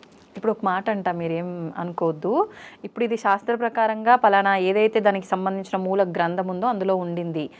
ఎవరైనా ఇప్పుడు మీరు చెప్పినట్టుగా కాకుండా ఇప్పుడు మేము అపార్థం చేసుకుంటున్నట్టుగా ఆచరించే వ్యక్తులు వచ్చి నువ్వు ఇది ప్రూవ్ చేయగలవా అంటే మీరు ప్రూవ్ చేయగలరా? ముమ్మాటికి అది సంస్కృతం. అది సంస్కృతంలో ఒక పదానికి నానా అర్థాలు ఉంటాయి, ఒకటే పదానికి ఒక అక్షరానికే నానా అర్థాలు ఉంటాయి. నానా అర్థాల్లో అది ఒక్క పదం మాత్రమే కాకుండా మొత్తం శ్లోక వివరణ. అందుకే సంస్కృతం దేవభాష అయింది. సంస్కృతం ఎంత చక్కగా చెప్తుంటే ఒక్క శ్లోకంలో పూర్తిగా మనం చేసే కర్మ మొత్తాన్ని చెప్పగలిగే సామర్థ్యం ఒక్క సంస్కృత భాషకు మాత్రమే సొంతం. అన్నింటికి చెప్పడానికి కుదరదు. ఒకే ఒక్క శ్లోకంలో మనం ఏం చెయ్యాలో ఎక్కడికి వెళ్ళాలో ఒక నాలెడ్జ్ పిన్గా చెప్పేటువంటి అద్భుతమైనటువంటి వ్యాకరణం సంస్కృతం సొంతం. అందుకే ఛందోబద్ధంగా నిర్మాణాలు ఉంటాయి. ఒక దగ్గర మాంసం వచ్చింది కదా అని ఆ మాంసం పదాన్ని మాత్రమే తీసుకొని నాకు ఇష్టం వచ్చినట్టుగా అర్థం చేసుకోవడం కాదు, దానికి ముందు వెనక ఉన్నటువంటి వాటిని కూడా ఎందుకోసం ఈ మాంసం అన్న శబ్దాన్ని వాడారు అనేది అర్థం చేసుకొని దానికి అనుగుణంగా వెళ్ళగలిగినటువంటి వాడే యోగ్యుడు. అలా వెళ్ళగలిగినటువంటి వాడే వామ మార్గం లాంటి ఏ మార్గంలోనైనా దాన్ని పొందగలుగుతాడు. అది కదా శాస్త్రాలు చెప్పాయి. కాకపోతే నాకు తోచినట్టుగా అర్థం చేసుకుంటానంటే ఈ తంత్రశాస్త్రాలు వామమార్గం అంగీకరించాడు. మిగతా ఏ ధర్మశాస్త్రాలు సదాచారంలో అనుకోండి, ఇప్పుడు ఈ తప్పు చేసినా ఇంకో ప్రాయశ్చిత్తం ఉంది, ఈ తప్పు చేసినా ఇంకో ప్రాయశ్చిత్తం ఉంది, దానికి ఒక ప్రాయశ్చిత్త హోమాలు ఉన్నాయి, ప్రాయశ్చిత్త కర్మలు ఉన్నాయి. అంటే ఇప్పుడు హోమం చేసామనుకోండి, హోమంలో ఇప్పుడు హోమం చేస్తే మాట్లాడకూడదని, తుమ్ములు పడకూడదని, నిప్పులు ఏ రకమైన మానసికంగా దైవికంగా ఏది ఉండకూడదని ఈ హోమం. అలాని ఒకవేళ ఏమైనా జరిగినా హోమం అయిపోయిన తర్వాత ప్రాయశ్చిత్త హోమాలు అని ఉంటాయి. వెంటనే ఏ హోమం అయితే చేస్తామో ఆ హోమం వెంటనే వాగ్దోష పరిహారార్థం అని, వాక్కు ఏమైనా గట్టిగా చెప్పడం, మెల్లగా చెప్పడం, చిన్నగా చెప్పడం, స్వరదోషాలు చెప్పడం, అలాంటి వాటికి మంత్రాలు, తప్పులు చెప్పడం మంత్రాలు, దానికి ఒక ప్రాయశ్చిత్తము, వేరే వాళ్ళతో మాట్లాడడం దానికి దోషము. అదేనా నా యొక్క ఉమ్ము తుప్పర ఏదైనా దాంట్లో పట్టడం, ఆ దోషానికి మంత్రము. ప్రతి దానికి ప్రాయశ్చిత్తాలు ఉన్నాయి. మరి ఇది సదాచారం, కానీ వామాచారంలో ప్రాయశ్చిత్తం లేదు. అనుభవించాల్సింది ఖచ్చితంగా ఆయా ధర్మాలను ఎవరైతే తెలుసుకోకుండా ప్రయత్నిస్తారో, ఆ మార్గంలో ఇలాంటివి అన్వేషించకుండా వెళ్తారో వాళ్ళు ఖచ్చితంగా ప్రాయశ్చిత్తాలంటూ ఉండవు. వామ మార్గంలో ప్రాయశ్చిత్తమే లేదు, వామ మార్గంలో ప్రాయశ్చిత్తము లేదు అని అదే తంత్రశాస్త్రాలు చెబుతున్నాయి. ఇప్పుడు దీన్ని తప్పుగా అర్థం చేసుకొని పూజలు చేస్తున్న వాళ్ళు అని అంటే ఓకే, మరి చేయించుకుంటున్న వాళ్ళు కూడా ఈ దోషాన్ని అనుభవించాల్సిందేనా? ఖచ్చితంగా అండి. ఈ ప్రాయశ్చిత్తం ఎవరికి వస్తుంది అంటే, ఇప్పుడు నేను ఏదైనా నాకు ఒక వరుణ్ ఇచ్చారు, మీరు నా దగ్గరకు వచ్చి ఒక కార్యక్రమం చేయమని నన్ను అడిగారు. మీకు తెలియదు కదా, నా దగ్గర వచ్చారు, నేను కదా వారధిని. అంతే, భగవంతునికి భక్తునికి అనుసంధానకర్తను నేను కదా, ఎవరైతే ఆ పరిధిలో అక్కడ ఉన్నటువంటి వాళ్ళు. అయితే ఇది కూడా అంతే, వామ మార్గాన్ని నాకు తెలియకుండా నీ దగ్గరికి వచ్చి ఆశ్రయించాను కాబట్టి నాకేం తెలియదు. తెలియనప్పుడు ఆ కర్తాకర్మాక్రియ దోషాలన్నీ కూడా అతని మీదే ఉంటాయి. ఓకే, ఏవైనా అతని మీదే ఉంటాయి. ఆచరిస్తున్నటువంటి వాళ్ళకు, అనుసరిస్తున్నటువంటి వాళ్ళకి ఏముండదు. కానీ ఆచరింపచేస్తున్నటువంటి వాడు సంయమనమైన సన్మార్గంలో లేకపోతే కనుక ఈ యొక్క అనుభవించాల్సి ఉంటుంది. ఆయా పాపాన్ని ఖచ్చితంగా అనుభవించాల్సి ఉంటుంది. ఏదో ఒక రూపంలో మనకు పీడన చేస్తుంది. ఇప్పుడు ప్రస్తుతానికి ఉత్సాహంగా ఉన్నప్పటికీ ఏదో మార్గంలో ఆ ధర్మం, అది ఆ పాపం మనల్ని వెంటాడుతుంది. ఖచ్చితంగా అది పాపం ఏం చెప్తుంది ధర్మశాస్త్రం, నేను చెప్పేది కాదు, ధర్మశాస్త్రం చెప్తుంది. వామ మార్గంలో ఈ ప్రాయశ్చిత్తం అంటూ లేదు. అలాగే మిగతా వాటికి కూడా ఇలాంటి అపార్థాలు చేసుకోకూడదని చెప్పింది. మత్స్యము అని ఉంటుంది. ఈ మత్స్యానికి కూడా ఇష్టం వచ్చినట్టుగా కనపడేది మత్స్యము అనేది కాకుండా దానికి కూడా గూఢార్థాలు ఉన్నాయి. దానికి కూడా అసలు మత్స్యం అంటే ఏమిటో చాలా అద్భుతంగా ఈ ధర్మశాస్త్రాలు, తంత్రశాస్త్రాలు చెప్పాయి. మత్స్యం మైథునంకి కూడా వివరణ ఇవ్వగలరా? తప్పకుండానండి. మత్స్యము అనేదాన్ని ముందుగా మనం విచారిస్తే గంగా యమునయోర్ మధ్యే, ఇది తంత్రశాస్త్రం చెప్పింది. భైరవ వ్యామల తంత్రము అనే గ్రంథము చెప్పినటువంటి శ్లోకం ఇది. గంగా యమునయోర్ మధ్యే ద్వౌ చరంతి సదా తౌ మత్స్యౌ భక్షయేత్ యత్సు సోభవేత్ మత్స్య సాధక అని చెప్పింది. దీని అర్థం ఏమిటి? గంగా యమునయోర్ మధ్య, గంగా నదులు, గంగా యమునా నదులు అనేటువంటి రెండు నదుల మధ్యన రెండు ఎల్లప్పుడూ సంచరిస్తూ ఉన్నాయట. ఆ రెండు ఏమిటి? మత్స్యములు. ఆ రెండు మత్స్యములు సంచరిస్తున్నాయట. ఆ మత్స్యములను ఎవరైతే వధించి ఆ మత్స్యములను తింటాడో, సాధిస్తాడో, భక్షయ్యే, ఆ మత్స్యములను ఎవరైతే భక్షిస్తాడో అతను నిజమైన మత్స్య సాధకుడు అవుతాడు అని చెప్పింది. అదేమిటి? గంగా నదులు అవి నదులు కదా, గంగా యమున అనేవి పెద్ద పెద్ద నదులు కదా, అది పెద్ద నదులు. నదుల్లో రెండు చేపలు ఉంటాయా? ఉండవు, ఎక్కువనే ఉంటాయి. అనేకమైన చేపలు ఉంటాయి కదా. మరి రెండు చేపల గురించి చెప్పింది ఏంటి శాస్త్రం? ధర్మశాస్త్రం రెండు ఉంటాయని చెప్తుంది. రెండు మాత్రమే అని చెప్పలేదు, రెండు. అంటే గంగా లేదు, గంగా యమునయోర్ మధ్యే యో చరంతి సదా, దివే చరంతి సదా, రెండే చరిస్తూ ఉన్నాయి. అంటే గంగా యమున అంటే ఇడా పింగళ నాడులు. ఓకే, ఇడా నాడిని పింగళ నాడి అని ఉంటాయి కదా, ఇడా పింగళ నాడులు. ఈ నాడుల మధ్యన సంచరించేటువంటి రెండు. ఆ రెండేమిటి? ఒకటి సుషుమ్న నాడి, రెండవది అందులో చరించేటువంటి కుండలిని శక్తి. ఈ కుండలిని శక్తిని ధ్యాన యోగ తపస్సుల ద్వారా ఎవడైతే దాన్ని, ఆ కుండలిని శక్తిని సంయోగింపజేస్తాడో వాడు మత్స్య సాధకుడు, నిజమైన మత్స్య సాధకుడు అతను. నిజమైన మత్స్య సాధకుడు అక్కడున్నాడు, అంతే తప్ప నాకు కనబడే మత్స్యము కాదు. రెండు అంటే ఎందుకు తిరుగుతాయి? అందులో నదుల్లో అనేకమైన ఉంటాయి కదా. ఇది ఇంత విశేషంగా అంటే వామశాస్త్రం, వామమార్గం ఎంత గుప్తంగా చెప్పింది చూడండి. జ్ఞానము ఉన్నటువంటి వాడు మాత్రమే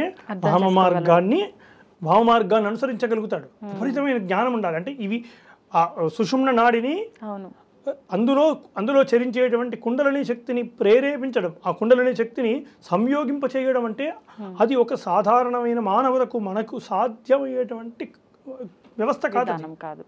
మీరు ఇందాక అన్నట్టుగా సంస్కృతంలో ఒక అక్షరానికే ఎన్నో రకాల వివరణ ఉంటది అన్నట్టు ఈ మత్స్యం గురించి చెప్పిన తర్వాత నిజంగా ఇది వాస్తవం. ఇది వాస్తవం, ఇది 100% వాస్తవం. ఇంకా ఇదే మత్స్యం గురించి ఇదే తంత్రశాస్త్రం, మరో తంత్రశాస్త్రం ఇదే మత్స్యం గురించి ఇంకొక అనేక రకాల తంత్రశాస్త్రాలు ఉన్నాయని చెప్పుకున్నాం కదా.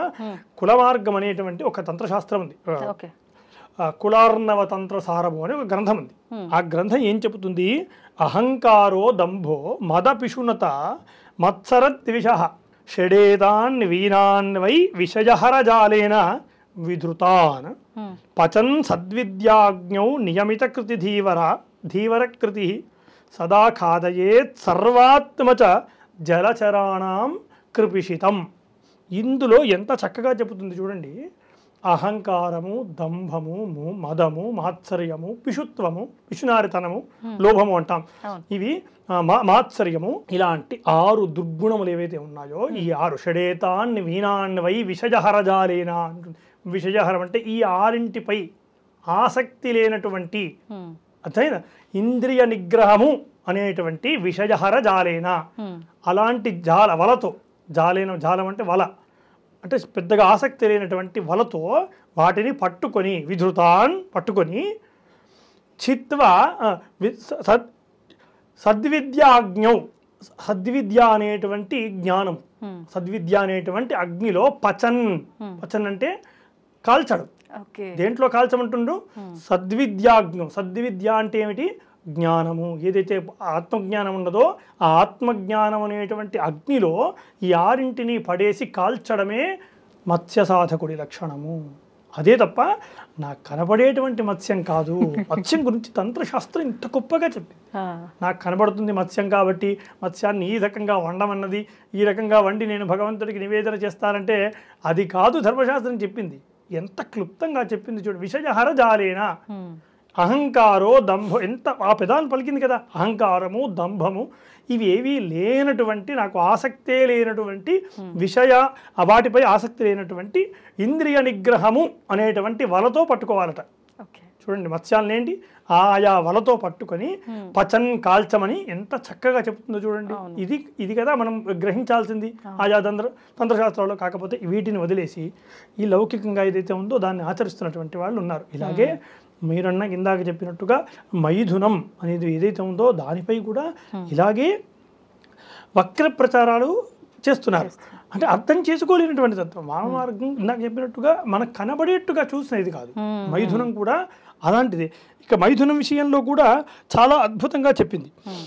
సహస్రారోరపి బిందౌ కుండల్యాం మేళనం శివే మైథునం శమనం దివ్యం యతీనాం పరికీర్తితం. అంటే ఈ మైథునం అంటే ఏమిటి? సహస్రార చక్రంలో ఏదైతే సహస్రార చక్రం ఉంటుందో ఆ సహస్రార చక్రంలో మూలాధార చక్రం నుండి నిదానంగా కుండలిని శక్తిని సంయోగింపచేస్తూ ఒక్కొక్క చక్రాన్ని సంయోగింపచేస్తూ ఆ సంయోగించేస్తున్నట్టు ఆ సహస్రార చక్రంలో శైవశక్తి ఉంటుంది, శివశక్తి ఉంటుంది. ఆ శివశక్తితో ఈ అమ్మవారి శక్తి సౌందర్య శక్తిని లీనం చేయటమే, కలపడమే మైథునం. అంతే తప్ప మైథునం అంటే మరేదో శారీరకమైనటువంటి వ్యవస్థ కాదు. అది ముమ్మాటికి తప్ప అర్థం చేసుకోలేనటువంటి తత్వం. అంటే కుండలిని శక్తిని సంయోగింపజేసినటువంటి వాడే మైథునము అని చెప్తుంది. అంత గొప్పగా చెప్తుంది. అలాగే అదే కులార్ణవ తంత్రసారము అనేటువంటిది గ్రంథం ఇంకా చక్కగా యానాడీ సూక్ష్మరూప పరమ పదగత సేవనీయా సుషుమ్న సాకాంతాలింగనాసి మనుజరమణి సుందరీవాచ యోష కుర్యాచంద్రార్కయోగే తం యుగపనసమైథునం నైవ యోనౌ యోగీంద్రో విశ్వబంధవ సుఖమయ భవనేతాం పరిష్వద్య నిత్యం. ఇంత చక్కగా ఈ మైథునం గురించి కులార్ణవ తంత్రసారము అనే గ్రంథం చెప్పింది. ఏమంటుంది? సుషుమ్న నాడి నుండి ఇందాక చెప్పుకున్నట్టుగానే సుషుమ్న నాడి నుండి ఈ కుండలిని శక్తిని సంయోగింపచేస్తూ ఏదైతే ఆ సుషుమ్న నాడిలో కుండలిని శక్తిని స్త్రీరూపంగా భావించి సహస్రార చక్రంలో ఉండేటువంటి శివతత్వాన్ని ఆయా సంయోగింప చేయడమే మైథునము అని చెప్పింది. అందులో ఏం చెప్పింది చక్కగా? నైవ యోనౌ అని అన్నది. అంటే యోనితో చేసేటువంటి విషయము కాదు. అంత క్లియర్గా నైవ యోనౌ అసలు లోకంలోనే ఉంది. దాన్ని మనం అర్థం చేసుకోలేకుండా మనకు తోచినట్టుగా వ్యవహరించడం ముమ్మాటికి పాపమే. వామమార్గం అంగీకరించదు. వామమార్గంలో గమ్యాన్ని చేరుకోలేరు. యోగులకే అర్థం కాదంటే సామాన్యమైన మానవులకు ఎలా అర్థమవుతుంది? ఇది ధర్మం, ఇది వామాచారం చెప్పింది ఇది, కానీ దీన్ని ఆచరించకుండా అనేక రకాలు అంటే అర్థం చేసుకోలేని తత్వం.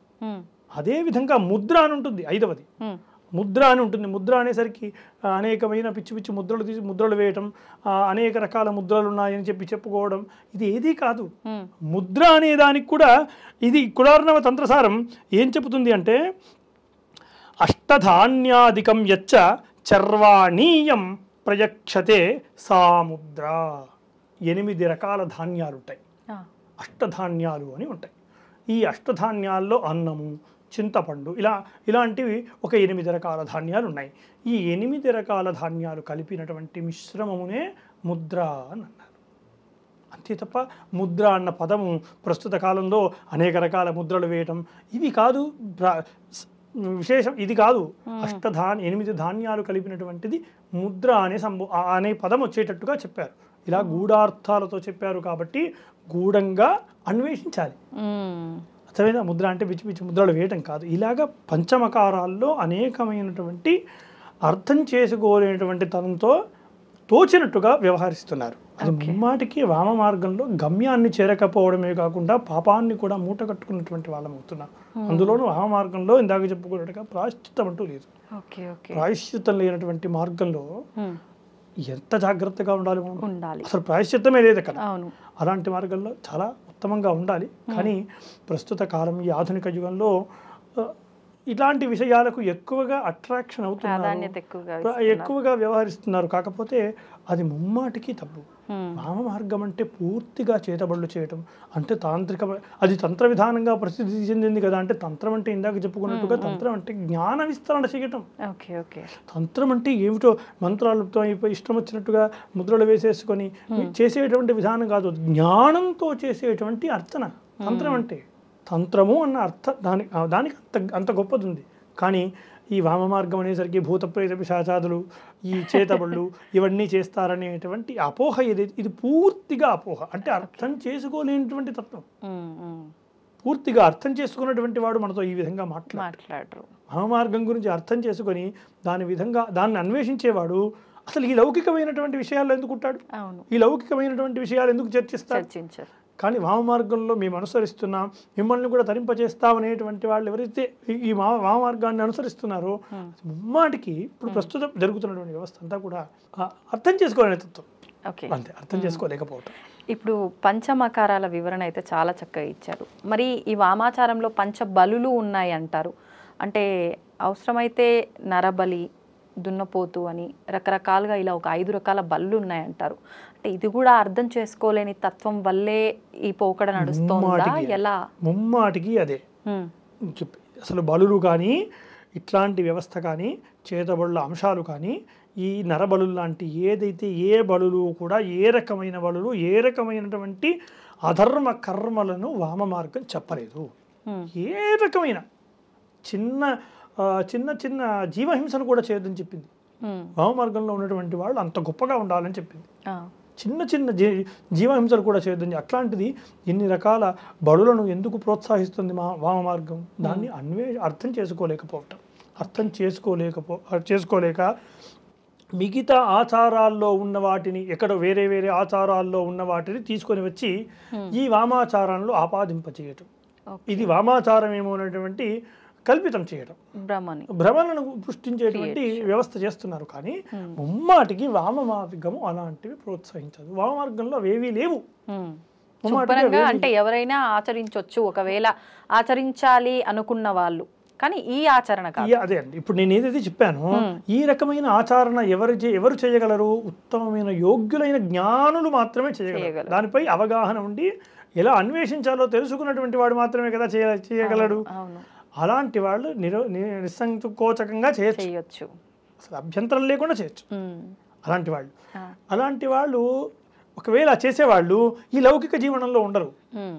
వామ మార్గాన్ని అనుసరించేటువంటి వారు లౌకిక జీవనంలోనే ఉంటారు. అంటే వాళ్ళు కంప్లీట్ ఇంకా ఎలా అంటే మనం ఈ సినిమాల్లో చూసినట్టు నెలలకు నెలలు సంవత్సరాలు ఒక ఉపాసన దీక్ష తీసుకొని ఉన్న వాళ్ళు మాత్రమే చేయగలుగుతారేమో. ఇది 100% అండి. అందులో కూడా ఇక్కడ మనకి ఇంకొక విషయం చెప్పుకోవాలి.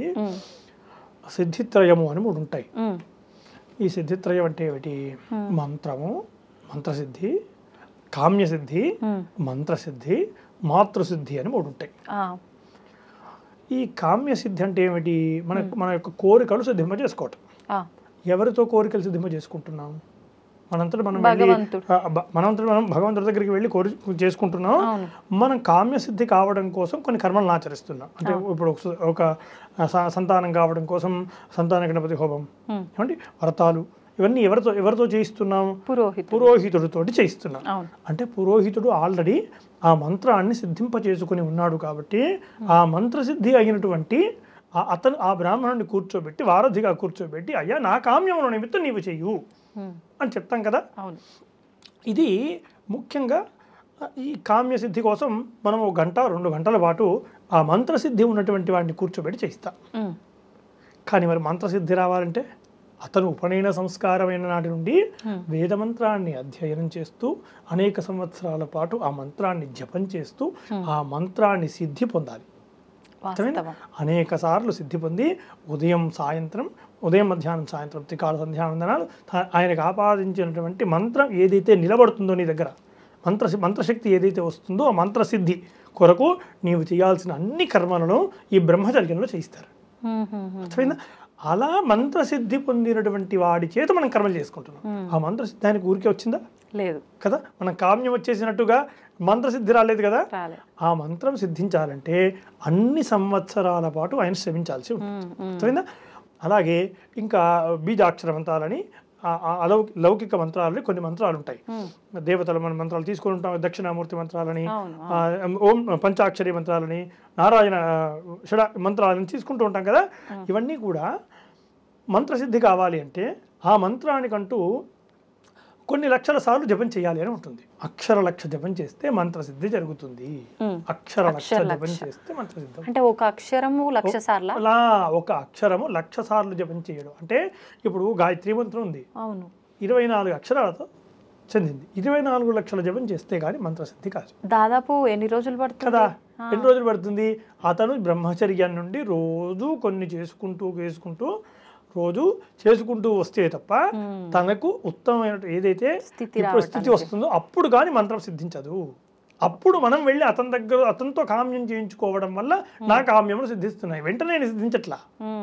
మంత్రసిద్ధి కలిగినటువంటి వాడి చేత కామ్యసిద్ధిని చేయించుకుంటున్నాం. అంటే మన కోరిక నెరవేరట్లేదు చేసిన పూజలు చేయంగా అంటే ఇక్కడ మన సైడ్ నుంచి ఏమైనా మిస్టేక్ కర్మ ఉండొచ్చు. చేసే అతని స్థితిని బట్టి కూడా ఉంటుంది. అతని స్థితి కూడా మంత్రసిద్ధి సమానంగా ఉండాలి. ఇప్పుడు మనం వెంటనే కామ్యం కావాలి కదా అని చెప్పేసి మనం ఒకరి దగ్గరికి వెళ్ళి మంత్రాన్ని తెచ్చేసుకొని ఆ మంత్రాన్ని వెంటనే అక్షర లక్ష జపం చేయాలంటే మనం సారిపోదు కదా. ఎన్ని సంవత్సరాలు జపం చేయాల్సి వస్తుంది? కొన్ని వందల సార్లు అక్షర లక్ష జపం చేయాలంటే కొన్ని సంవత్సరాలు పడుతుంది. అవునా? ఇది మంత్రసిద్ధి వరకు అయితే మాతృసిద్ధి అని ఉంటుంది. 3వది మాతృసిద్ధి అంటే అమ్మవారు సిద్ధించడం. ఏదైతే ఆ మూలం దేవత ఉందో ఆ దేవత సిద్ధించడం. అక్షర కోటి జపం చేస్తే మాతృసిద్ధి కలుగుతుంది. కోటి జపం, అక్షర కోటి అంటే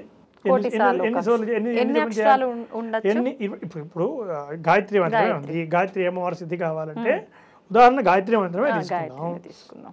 ఉదాహరణకు అక్షర కోటి జపం చేయాలనుకోండి.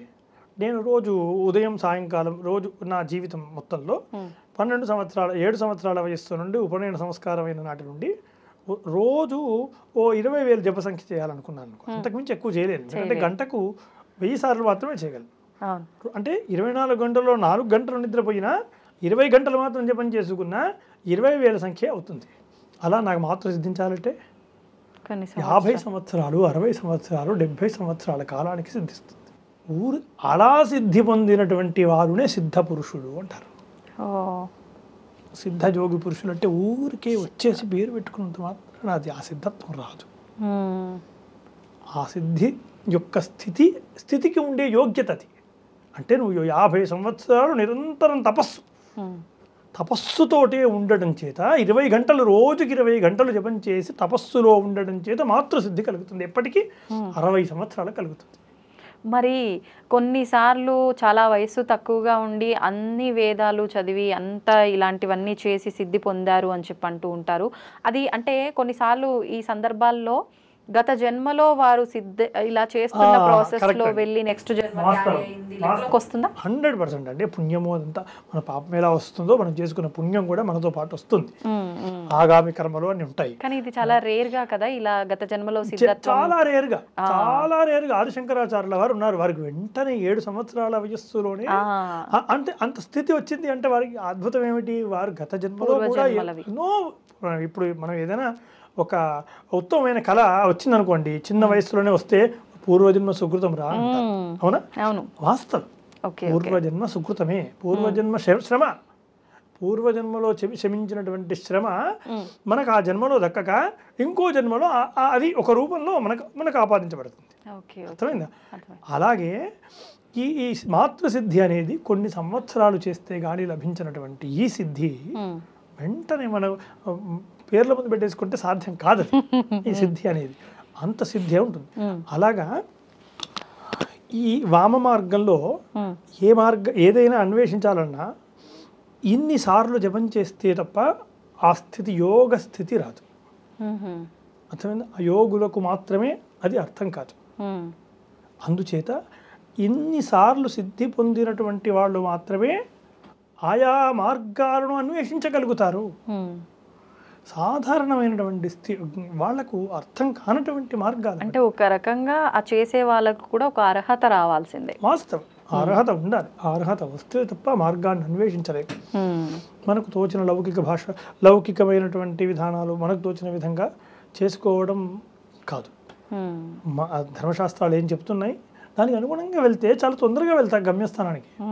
ఇప్పుడు శాస్త్రం చెప్పినట్టుగా వెళ్తే, ఇప్పుడు ఏ రెసిపీ ఎలా వండాలో దాని ప్రకారంగా వండితే తొందరగా వండేస్తాం. కరెక్ట్. అవునా?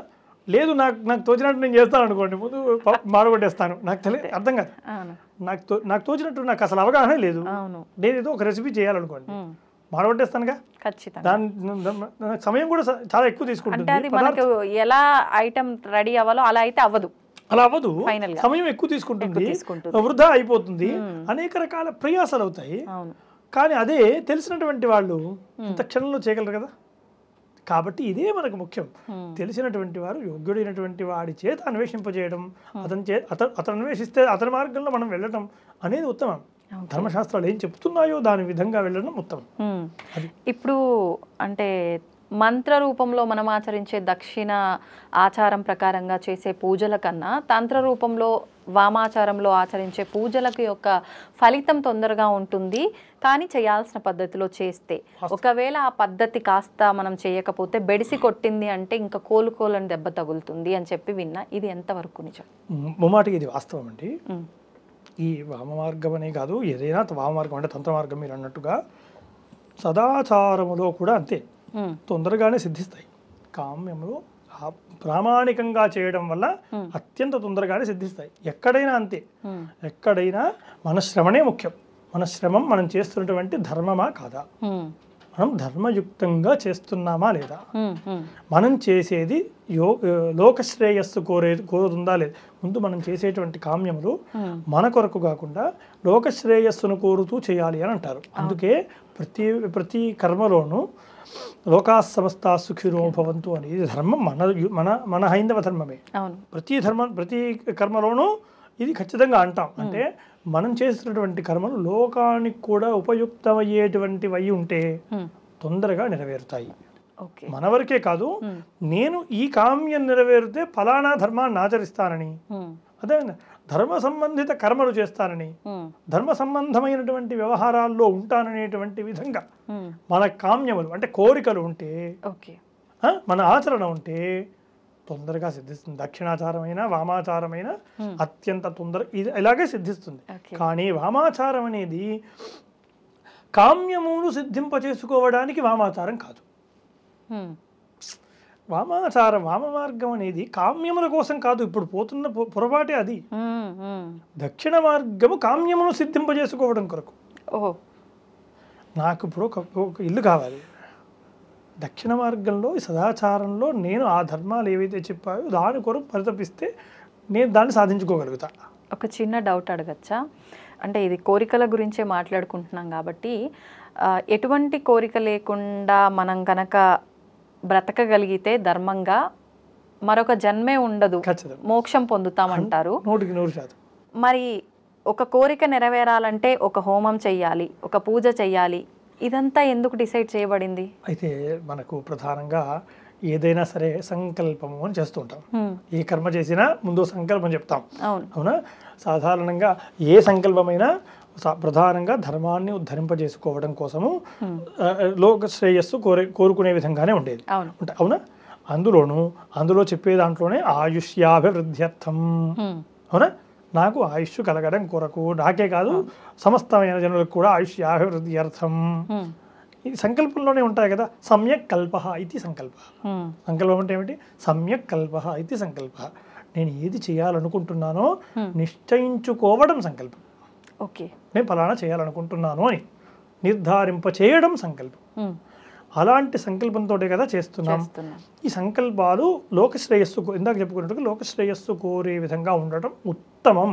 ఉత్తమోత్తమం లేదు, అందరూ ఆ దృష్టితో ఉండలేరు కదా, ఉండరు. నేను నాది అనే స్వార్థమే ఉంటుంది. లౌకిక జీవనంలో అందరికీ ఆ స్థితి ఉండదు, అవును కదా. నా కామ్యాలు నెరవేరాలని పిల్లవాడికి, అది కూడా అందులో కూడా స్వార్థం లేకుండా ఉండడం గొప్ప. అవును, నాకు కాదు, నా తండ్రి గారి యొక్క ఆయుష్ బాగుంటే చాలు అని కర్మను ఆచరిస్తుంది చూసారా, అది ఉత్తమమైనది. నా కోసం కాదు, నా పిల్లలు విద్యా భవిష్యత్తు జ్ఞానం ఉత్తమంగా ఉండే విధంగా అనుగ్రహించు, ఇది ఉత్తమమైన సంకల్పం. ఇలాంటి సంకల్పాలతో చేసుకోవడం ఉత్తమం. దాంట్లో అక్కడ ఆక్షేపణ ఏం లేదు, ఎందుకంటే దాంట్లో సంకల్పంలోనే ఇవి మనకి ఇవి కావాలి అని మనం అడుగుతున్నాం, భగవంతుని నేరుగా అడుగుతున్నాం. లేదా అడిగినా అడగకపోయినా ప్రత్యక్షంగా కానీ పరోక్షంగా కానీ మనకు ఆయా స్థితులు వస్తాయి. కానీ అది ధర్మం అయి ఉండాలి. అది ధర్మం అయి ఉంటే మనకు ఖచ్చితంగా కోరికలు నెరవేర్చుకోవచ్చు. అయితే ఈ వామ మార్గం అనేటువంటిది, ఈ సదాచారం అనేటువంటిది మనం కామ్యాలు పొందడానికి అనుకూలమైనటువంటి ప్రదేశం, దక్షిణాచారం. కానీ వామ మార్గం అసలు కానే కాదు.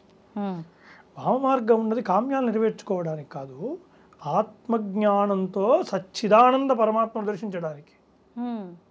ఎక్కడి కోసం పోవడానికి ఆ మార్గం? డైరెక్ట్గా మార్గం వేసింది పరమేశ్వరుడి కోసం వేశారు. పరమేశ్వరుడి యొక్క చైతన్య శక్తికి వేసినటువంటి దారి అది. అంటే కామ్యాలు ఎలా నెరవేరుతాయి? సింపుల్ గా చెప్పాలంటే అసలు ఈ కోరిక లేని తత్వం నుంచి ఒక స్టెప్ ఎక్కిన వాళ్ళు అక్కడికి వెళ్ళాలి. ఆత్మజ్ఞానం, ఇందాక చెప్పాను, తంత్రం అంటేనే ఆత్మజ్ఞానం. ఆ జ్ఞానాన్ని విస్తరింపజేయడమే తంత్రం కదా. ఆ జ్ఞానముతో ఎవరైతే ఆ మార్గంలో అన్వేషిస్తాడో వాడు మాత్రం వెళ్ళగలుగుతాడు, అంతే తప్ప అది కామ్యాల కోసం మార్గం కాదు. నాకేదో ఒక ఫ్రిడ్జ్ కావాలి, నాకు ఇంకేదో కామ్యం కావాలి, నాకు ఇల్లు కావాలి, కారు కావాలంటూ వామ మార్గాన్ని అన్వేషించడం అది అర్థం చేసుకోలేనటువంటి, అంటే అర్థం చేసుకోలేనటువంటి తత్వం. అంటే ఇంకా అజ్ఞానంలోనే అక్కడే ఉన్నాం. ఇంకా అసలు ఆ అక్కడ అన్వేషించాల్సినటువంటి విధంగా అన్వేషించలేకపోతున్నాం. ఆ మార్గంలో ఉత్తమమైనటువంటి జ్ఞానులు కదా అన్వేషించాలి, ఆ స్థితిని పొందలేకపోతున్నాం. సదాచారం, మీకు ఎప్పటికో సదాచారం ఉంది కదా. సదాచారంలో అనేక రకాల కర్మలు ఉన్నాయి, అనేక రకాల విధానాలు ఉన్నాయి, అనేక రకాల ధర్మాలు. ప్రతిదానికి ప్రామాణికం ఉంది, ప్రతిదానికి ఏదో నాకు తోచింది కాదు, ప్రతిదానికి ప్రామాణికం ఉంది. ప్రతిదీ ఎందుకు చేయాలో ఉంది, దేనికోసం చేస్తున్నామో ఉంది కదా. అందుకోసం మన కామ్యమును నెరవేర్చుకోవడానికి దక్షిణాచారము, అంతకు పైన నాదిదేది కాదు అని వదిలేసినటువంటి జ్ఞానం ఎవరైతే ఉంటారో వాడి కోసం మాత్రమే వామ మార్గం. వాడి కోసం మాత్రమే వామ మార్గం. వామ మార్గంలో కామ్యాల కోసం పరిశ్రమించడం అది మూర్ఖత్వం. ఓకే, అంటే ఇంకా అంధకారంలో కొట్టుమిట్టాడుతున్నారు అనుకోవచ్చు. ఉత్తమం. సముద్రం చూడగానే మనకి సముద్రం ముందు ఒక పేరా ఉంటుంది. సముద్రము ఏమిటి? సముద్రం ఒక దగ్గర, సముద్రాల దగ్గర మ్యూజియాలు ఉంటాయి కదా, ఆ మ్యూజియాల దగ్గర కొన్ని ఉంటాయి. ఈ సముద్రం ఏమిటి, దీంట్లో ఎంత లోతుంది, దాంట్లో ఏమేమి విషయాలు ఉన్నాయి, దాంట్లో ఎలాంటి జరాలు ఉన్నాయి, మనం వెళ్ళగలమా లేదా, దాని యొక్క అలజడి ఎలా ఉంటుంది, ఎలాంటి విపత్తులను తట్టుకోగలుగుతుంది, ఇవన్నీ సముద్రం అక్కడ రాసి ఉంటాయి కొన్ని మ్యూజియంలో దగ్గరలో ఉండేవి. కానీ దాన్ని ఎవరు చదవకుండా, దాన్ని ఎవరు చూడకుండా సముద్రంలో ఈతలు కొడుతూ ఉంటాం, సముద్రంపై విన్యాసాలు చేస్తూ ఉంటాం. కానీ సముద్రంలో విన్యాసం చేసినంత మాత్రాన సముద్ర జ్ఞానం వానికి ఉండాలన్న అవసరమా అంటే, సముద్ర జ్ఞానం ఉండటం వల్ల సముద్రాన్ని నేను ఎలా ఉపయోగించుకోగలను అనేది తెలుసుకోగలుగుతాం. సముద్రంపై ఆ కనీసం పరిగాహన ఉండడం వల్ల. అవును. అవునా? లోపల ఎంత లోతు వెళ్ళగలం, దాంట్లో ఎలాంటి మనకు ఉపయోగపడేటువంటి పదార్థాలు ఉన్నాయి, దాన్ని ఎలా అన్వేషించగలను, ఎలా తీయగలను అనేటువంటిది సముద్ర జ్ఞానంతో వస్తుంది అవును. కదా. అలాగే సముద్రం మీద విన్యాసాలు చేసినంత మాత్రాన ఆ సముద్రంలో మొత్తం సముద్ర పరిజ్ఞానం ఉండదు కదా. ఇది కూడా అంతే. ఓకే. వామ మార్గాన్ని సంచరిస్తూ వామ మార్గాల్లో అనేకమైన కర్మలు చేసినంత మాత్రాన అవేవి సిద్ధించవు, ఆ జ్ఞానం వారికి అందవు, సముద్ర జ్ఞానం వారికి ఉండదు.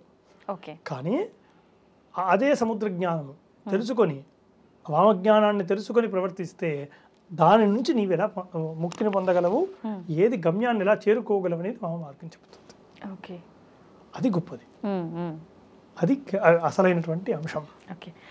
ఒక చిన్న డౌట్, అంటే మన హిందూ ధర్మం ప్రకారంగా తీసుకుంటే మనకెంతో జ్ఞానాన్ని సింపుల్గా మనకు ఒక సాక్ష్యాలతో సహా ప్రతిదానికి ప్రూఫ్ ఉండి మనం నిత్యం ఏ రకంగా ఉండాలి ఏంటి అనేది, ఒక గమ్యాన్ని ఎలా చేరుకోవాలి అనే ఒక జ్ఞానాన్ని అందించే ఒక గ్రంథం అని చెప్పుకుంటే, మంచిని ఎవరైతే ఎక్కువగా, అంటే ఇప్పుడు ఉన్న పరిస్థితుల్లో ప్రతి ఒక్కరూ చెప్పే విషయం ఏంటి అంటే, మంచిగా ఉన్న వాళ్ళకి, ధర్మ ప్రకారంగా వెళ్ళిన వాళ్ళకే ఎక్కువగా కష్టాలు ఉంటాయి. వాడు ఏం సాధించాడు రా, ఇన్ని రోజులు మంచిగా ఉండి, ఏముంది అంతా అయిపోయింది ఇప్పుడు కాలం చేసిండు అనే మాట ఎక్కువగా వింటూ ఉంటాం. ఇది సాధారణంగా. ఎందుకు ఇలా, అంటే మంచిని ఆచరించటం వల్ల ఆయన ఇబ్బందుల పాలైండు అనటం ఎంతవరకు వాస్తవం? వాడి కర్మ అంతవరకే ఉందని అనుకోవచ్చు కదా. దీన్ని ఎలా చెప్పొచ్చు అంటారు? మంచి ప్రశ్న. విగ్రహం కావాలనుకోండి, విగ్రహానికి సంబంధించినటువంటి ఒక రాయిని తీసుకొని వచ్చి ఆ రాయినే ఎక్కువగా బాధిస్తాం. అవును. అవునా? అవును. దాన్నే కదా కొడతాం, దాన్నే కొడతాం, ఆ రాయినే కొడతాం. ఆ కొట్టి కొట్టి కొట్టి కొట్టి కొట్టి ఎప్పటికో కానీ విగ్రహం రాదు. విగ్రహం వచ్చిన తర్వాత ఏం చూస్తాం? అప్పుడు రాయనం ఆ బాధ అంతా పోయి అందులో దైవత్వాన్ని చూస్తాం. బొమ్మగా ఉన్నటువంటి ఆ రూపము గర్భాలయంలోకి వెళ్ళి తేజోమూర్తిగా ప్రకాశిస్తుంది. అంటే వెంటనే దెబ్బలు, ఆ ఎన్ని దెబ్బలైతే తిన్నాడో ఆ దెబ్బలు గర్భాలయంలోకి వెళ్ళేసరికి మోక్ష ప్రాప్తి పొందింది ఆ రాయికి. అవును. ఇక్కడ కూడా ఎవడైతే ఎక్కువగా కష్టపడుతున్నాడు, కష్టాలు ఎక్కువగా అనుభవిస్తున్నాడంటే భగవంతుడు నిన్ను అంతగా చెక్కుతున్నాడు అని అర్థం. నిన్ను ఒక శిల్పంలా చెక్కడం కొరగా నీపై అన్ని ఒత్తిళ్ళు వేస్తున్నాడు. నువ్వు ఇక్కడే భయపడి వెళ్ళిపోతే విగ్రహం పరిపూర్ణం కాదు. అర్థమైందా? అదొక ముక్కగా మిగిలిపోతుంది, అదొక బొమ్మలా మిగిలిపోతుంది. కానీ నువ్వు పరిపూర్ణమైనటువంటి విగ్రహ రూపాన్ని పొందాలంటే ఇలాంటివి ఎన్ని దెబ్బలు తింటే మనం ఆ స్థితికి రాగలుగుతాం. అందుకే భయపడాల్సిన పని లేదు. ఎక్కువ కష్టాలు ఉన్నటువంటి వాడికే భగవంతుడు మనల్ని చెక్కుతున్నాడు, మనపై అంత శ్రద్ధ వహిస్తున్నాడు. ఆయన మనపైనే శ్రద్ధ ఉంది కదా. ఇంత కష్టాలు పెట్టడం వల్ల నీకు ఇంకా తెలుస్తుంది నాకు ఎంతవరకు ఇది యోగ్యము అనేది నాకు తెలుస్తుంది. కాబట్టి నేను ఏది యుక్తాయుక్త విచక్షణ చేసుకోగలను, అయినా చేసుకోలేకపోతున్నా మరణించామనుకోండి ఇంకో జన్మిస్తాడు. దాంట్లో కూడా యుక్తాయుక్త విచక్షణ చేసుకునే విధంగా అనుగ్రహిస్తాడు. అత్యంత త్వరలో ఈ కష్టాలు పడ్డటువంటి వాళ్ళకి అత్యంత త్వరలో మోక్షం అనుగ్రహింపజేస్తాడు. నీ గమ్యం అది. కష్టాలు పడి ఒక లగ్జరీగా లైఫ్ని ఎంజాయ్ చేయడం గమ్యం కాదు. నా హిందూ ధర్మంలో నా గమ్యం ఏమిటి? ఈ జన్మ మళ్ళీ ఇంకో జన్మ రావడం గమ్యం కాదు, ఇంకో జన్మ ఉత్తమంగా రావడం గమ్యం కాదు, లగ్జరీ లైఫ్ను పొందడం నా గమ్యం కాదు. నా గమ్యము జన్మరాహిత్యం కదా. నా ధర్మము యొక్క గమ్యము జన్మరాహిత్యం. కాబట్టి ఆ జన్మరాహిత్యం కోసం నిన్ను తయారు చేస్తాడు. ఇది ఒక్కటి గుర్తు పెట్టుకుంటే ఏ కష్టం కూడా కష్టంలా అనిపించదు. అందుకోసం చెక్కలు అన్నిటికీ ఇదే ప్రమాణికం. ఒక మంచి ఉత్తమమైనటువంటి చెక్క బొమ్మ రావాలంటే కూడా ఇలాగే దాన్ని కాల్చాలి ముందు, అనేక రకాల దాన్నే ఎక్కువ ఇబ్బంది పెట్టాలి. ఇంకో చక్కెర పెట్టొచ్చు కదా అంటే ఇంకో చక్కెర మామూలుగా కాలుతుంది, దానికి ఇంకా టైం ఉంది దాని కర్మను వదిలించుకోవడానికి. కాదండి, మామూలు చెక్కలు ఉన్నాయి, మామూలు చెక్కలు పొయ్యిలో కాలిపోతాయి. అవును, దానికి పెద్దగా గుర్తింపు ఏమి ఉండదు. కానీ అదే కాలి ఒక బొమ్మగా, ఒక శిల్పంగా, ఒక వస్తువుగా మారుతుంది చూసారా, దానికి ఉపయోగం, దాని కదా మనం విలువిస్తాం. అవునా? అందుచేత విలువ దేనికుంటే ఎప్పుడు వస్తుంది? అన్ని దెబ్బలు తిన్న తర్వాతే వస్తుంది. ఇది ధర్మం. ఇప్పుడు సత్యం గ్రహించడం. మీరు ఇది అన్న తర్వాత నాకు ఇంకొకటి అడగాలనిపించింది. చెక్క ఉదాహరణ చెప్పిన తర్వాత ఇప్పుడు ఈ చెక్కగా ఉన్న ఒక 2 రకాల అంటే సమిధలు అనంటే మనం ఒక రకంగా ఈ చెక్కలు దాంట్లో ఉపయోగించే పదార్థాలన్నీ తీసుకుంటాం హోమంలో ఉపయోగించేవి. అంటే కొన్నేమో అలా మనం పడవబడేసి ఉంటాయి, కొన్ని మనం ఇంట్లో పొయ్యిలోకి వాడతాము, కానీ కొన్ని ప్రత్యేకమైనవి మాత్రమే హోమంలో వాడతాం. అంటే ఇక్కడికి దాని కర్మ ఒక రకంగా తొలగిపోయింది, అది వస్తువులా ఉన్న పదార్థంలా ఉన్న, ఈ రకంగా అది భగవంతుడికి సేవలో ఒక రకంగా ఆయనకు సంబంధించిన దాంట్లో ఉపయోగపడింది అనుకోవచ్చా? 100% అలాగే అనుకోవాలి. 100% మనం పక్కకు పడేసినంత మాత్రాన అది నిర్వినియోగం కాదు, నిర్వియోగం అనుకోవద్దు. దాని ఉపయోగం ఏదో ఒక రోజు ఉంటుంది. అర్థమైందా? ఈ రోజు రాలేదనుకోండి వదిలేస్తామా? ఆ వస్తువుని ఇంకో రోజు మనం వాడుకుంటాం కదా. ఖచ్చితంగా ఈ రోజే వాడాలని కాదు కదా. కొత్త బట్టలు కొనుక్కున్నాం, ఈ రోజే వేసుకో, ఇంకో రోజు కూడా వేసుకుంటాం కదా. వెంటనే అన్ని వస్తువులు అన్నీ వేసేసుకోం కదా.